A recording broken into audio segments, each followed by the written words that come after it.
ராம நான் பாட்ட பொழுத ஓட்டிட்டு பிள்ளைங்களை கல்யாணம் பண்ணிட்டு தனியா இருந்தேன். இந்த சுதந்திர தினத்தன்னைக்கு ஆகஸ்ட் மாசம் 15ஆம் தேதி இந்த இவரும் வந்து அங்க நின்றாரு. யாரு யாருன்னு எனக்கு தெரியல மேடம்.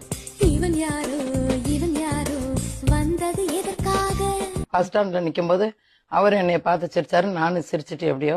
அப்ப அந்த பஸ்ல அவரும் ஏறினாரு. ஏறிட்டு அப்புறம் ஒரு சீட்டு காலியா இருந்துச்சு, பக்கத்துல உட்கார்ந்தாரு.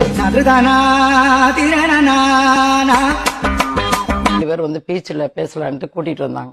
நீனும் பிள்ளைங்களுக்கெல்லாம் கல்யாணம் பண்ணிட்டு தனியா தானே இருக்கிற, 2 பேரும் மேரேஜ் பண்ணிக்கலாம் அப்படின்னு சொல்லி. என் தோழிகளும் உன் தோழர்களும் சேலையும் உன் வேட்டியும் நானும். நம்ம 2 பேரும் உட்காந்து வேணா பேசிக்கலாம் வாங்க அப்படின்னு சொல்லிட்டு அவங்க என்ன கூட்டு போனாங்க. ஓ அப்ப அவங்க கூப்பிட்டா நீங்க போயிடுவீங்க.